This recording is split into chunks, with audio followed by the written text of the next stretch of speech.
What is up, YouTube world? I'm Ashley D. Before I get started, please go ahead, hit that like and subscribe button.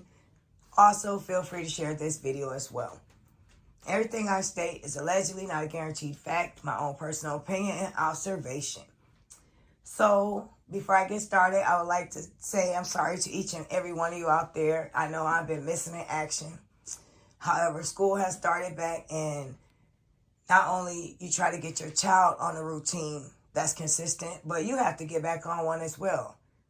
When the summertime hits, everyone is free. You don't have to worry about doing this or doing that. And now, when school starts back, consistency and a routine is the key to staying focused and on track. Now, I'm also going to be speaking on something that I found quite funny. Nate, better known as the Devil Wears Prada, passed around this flyer, and let's just say that I did some digging, but I didn't have to dig that far because it was right there in our face. She has this flyer going around saying Mr. Kevin Wesley's ex-girlfriend, like she's going to speak some type of truth. And the funny thing is, we all know what this stemmed from. And personally, I think that Mr. Nate ego was hurt. When she talked about this man, he stood there and he took it. She called him out of his name several times. When she spoke on his wives who had absolutely nothing to do with this, they never involved themselves. Their man takes care of everything. He put her in her place, just like any caring husband should. The only thing was, she was standing there alone. Her husband didn't come to defend or protect her. She was called right back out of her names when she disrespected another man and his wives. And she felt some sort of way. So that's what brings us here to this situation now, and we're going to talk about it. They want to speak on it. Let's talk about it. But the difference between us and them is we're going to talk about the facts. And the facts of the matter is, this man met, and I'll call her Mrs. Afro, in 2017, okay? 6 years ago. In 2006, Mrs. Afro was convicted. She was charged. She had a felony. She was known as a scammer, allegedly, okay? So he met her in 2017. She was at the mall. He saw her. She had afros in her hair. They looked beautiful. She had on African attire. And he went up to her and he told her that she was beautiful.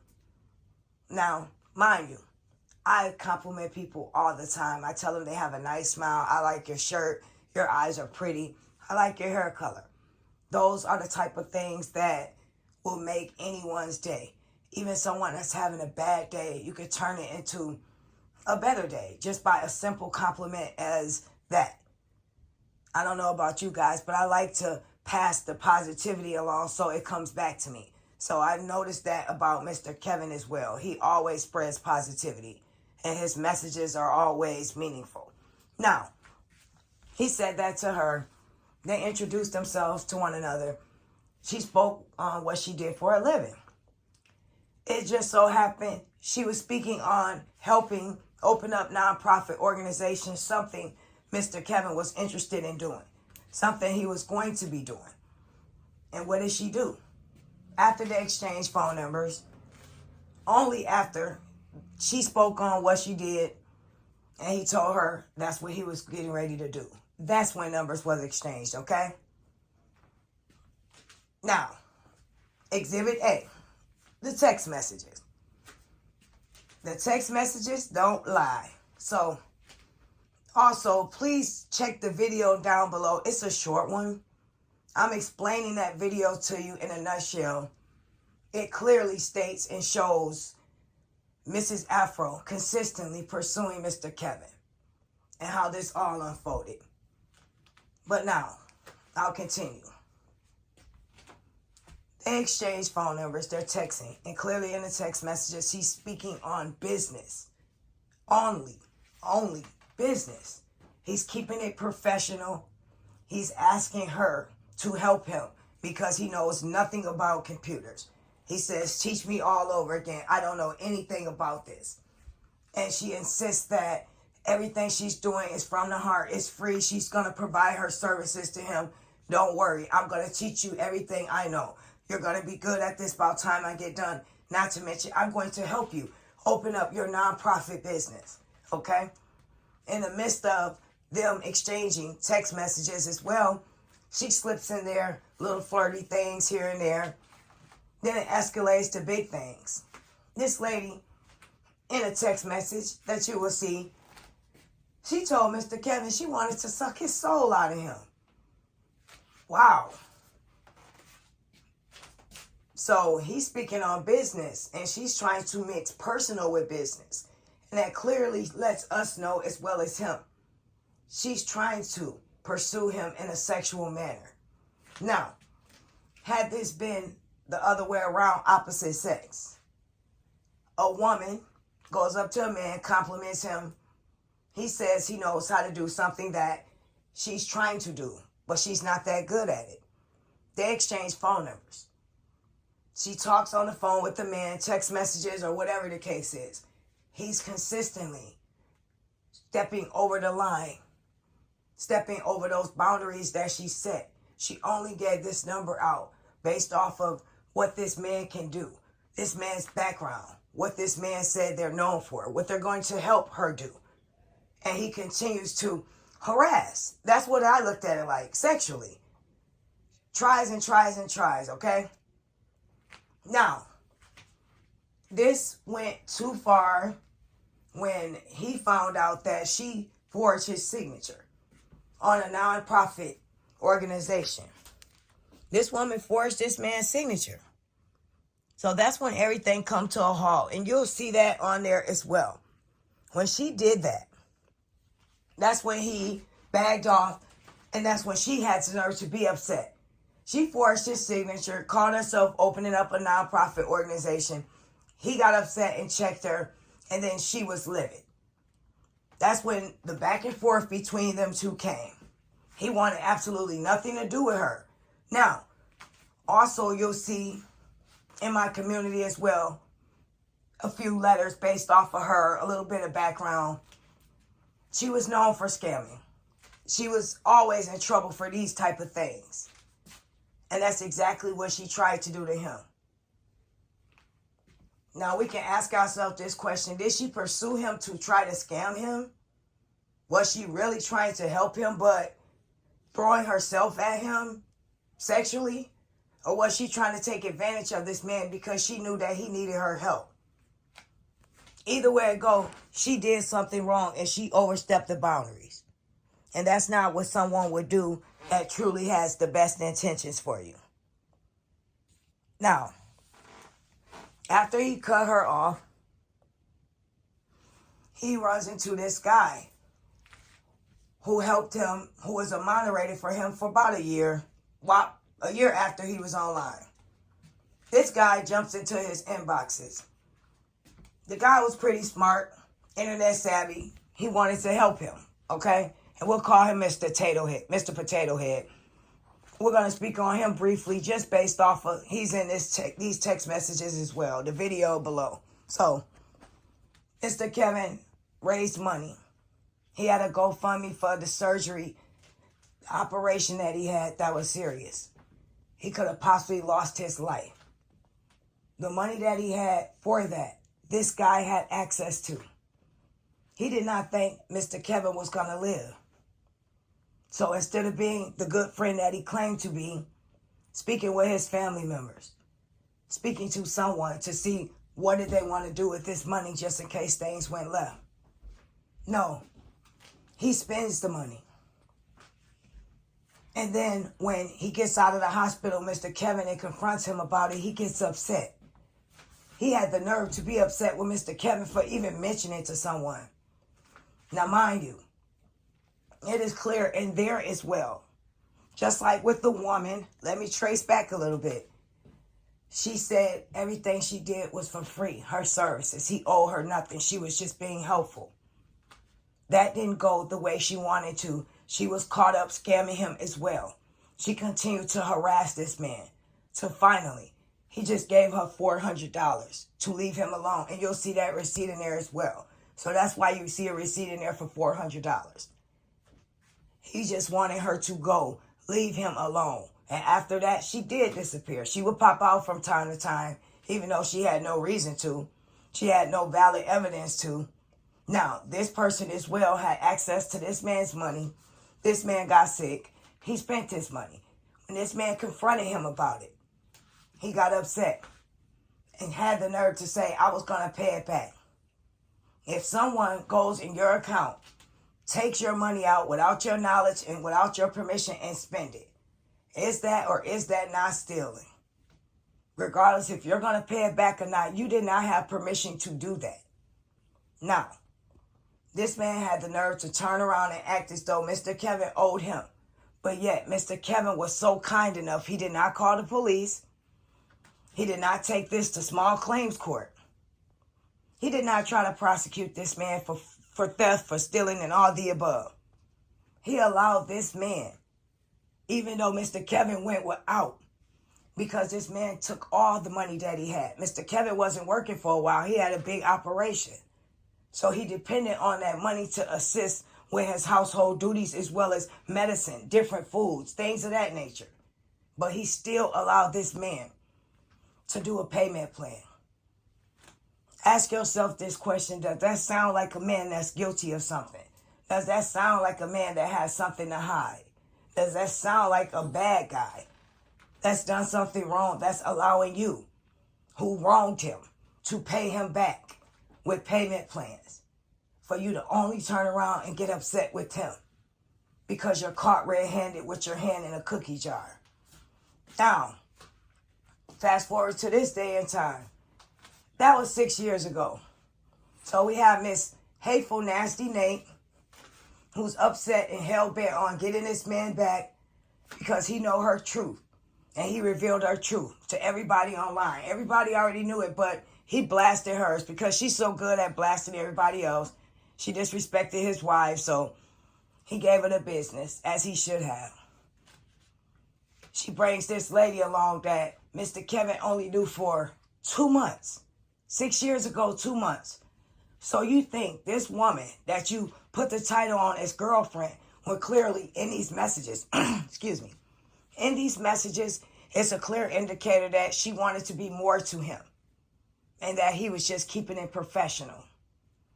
That doesn't sound like a girlfriend who's consistently trying to pursue a man sexually, trying to throw themselves at him, trying to seduce.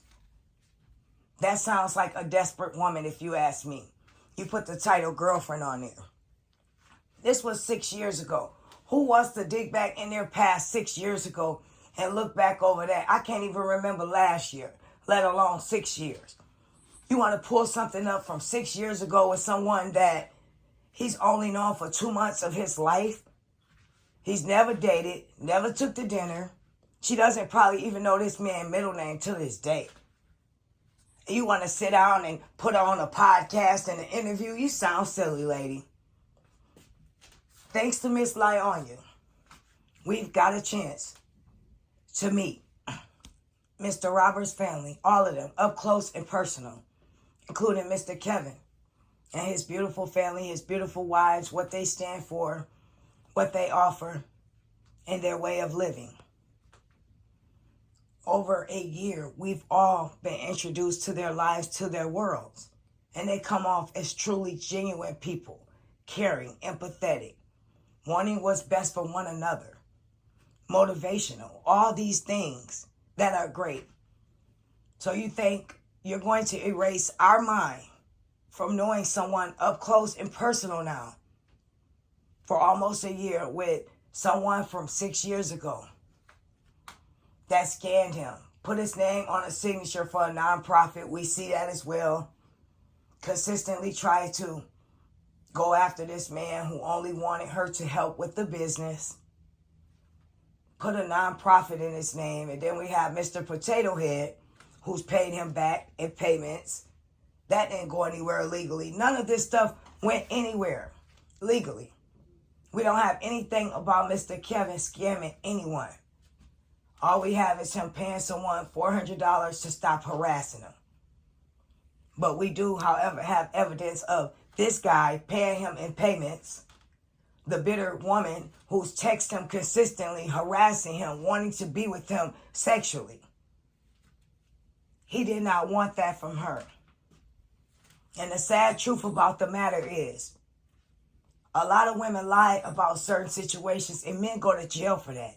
Men have done time when they have been innocent of crimes that they have been convicted of based off of someone being a woman, someone lying on them. So this woman, she couldn't say that she was a victim of harassment, a victim of someone taking advantage of her, because clearly in those text messages, what did we see? We saw someone that was on ready, that wanted to be taken advantage of, that wanted to be more than business with this person, that consistently pursued them in every message, tried to take advantage, flirting, all of that. So we can't go with that role. So now, we can't even say DV as well because he didn't even see her like that enough. They didn't hang around each other. So that part's out the door. Lying about that won't work. So now what do we have left now? Let's see. We could say scam. That's the only thing we have that's credible. That's a text message from you two back and forth. That you two tried to do business with one another. That back traces things that was discussed based off of that nonprofit organization. So now you want to discredit this man and everything he's worked hard for from 6 years to now and say he's a scammer. He's a con artist.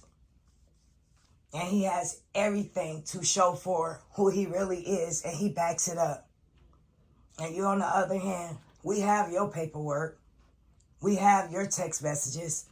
We have things to show us who you truly was and who you were behind the scenes and what you were trying to do. And really what your motive was. It didn't work on this man. So you think that you and Nasty Nate are going to get together going forward now. And we just dismiss all the facts, all the proof, all the text, all the evidence that we see in our face and be oblivious to the things that you've done. That man has not seen you since. You have shown us nothing to back up any type of proof of being scammed besides you forging your signature on this man's name for this business. You did him dirty. And then you have the nerve to come back from a ghost from the past and sit with this miserable hatred lady that's full of hate towards men.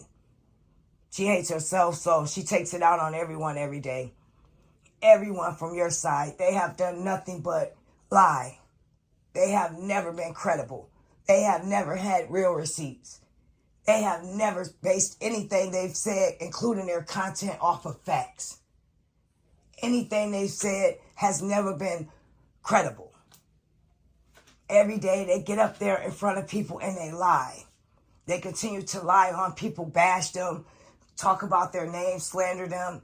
What kind of person does that? When us, on the other hand, what you say, we're across the street. When we come with receipts. We come with facts. We come with statements. We come with everything to back up whatever it is we speaking on. And we come with the correct things about our content. And we also have witnesses as well. And you guys, on the other hand, you built everything you have now based off of lies. And everything we work on and what we do, we actually clear people. Especially ones that we think are innocent. I didn't even have to dig far to find what I was looking for. So it was clearly somebody out there that felt bad for Mr. Kevin at this time, and they made this video. And not only did they expose you, Miss Afro, but they exposed Mr. Potato Head as well. You guys tried to get down on this innocent man at a time that he was trying to build himself up, as well as a time that he was in the hospital. Both of you tried to play him, but it didn't work. What happened? Look at God. He became stronger. He became better. He became more powerful. His voice is being heard all around. He has different platforms. He's making a difference. He's impacting people. People are listening to him.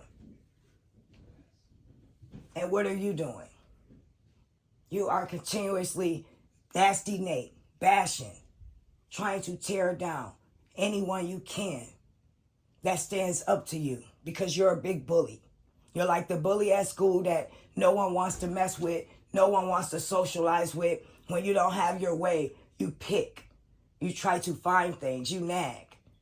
What kind of woman in their 50s that's retired, that's loving life, that's living it up, that's happily married, that lives in this big old beautiful house, has the time in the day to try to dig in someone's past? And then when you dig, you didn't even dig far enough. You dig something up that was silly, that was already out here online, that holds no water, that is false. What are you really going to say? Everything that was said was proven here, proven in the video 6 years ago. Like, lady, give it up. If you're that miserable with who you are in your situation, then maybe you should look within. Maybe you should move on with your life so you can stop making people miserable around you. You can stop lying. All these things that you are doing, one day, you will be held accountable for them. And then what you going to do? When God calls you out, are you going to tell God that I was just being a good friend to lie on you? I was trying to keep her secrets.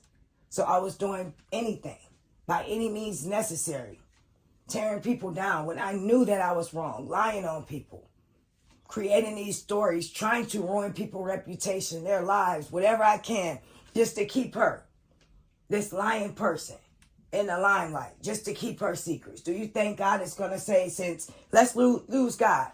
You say you're a Christian. You say God's name in the same breath as you continue to drag Mr. LaTrue. And now you want to drag his brother.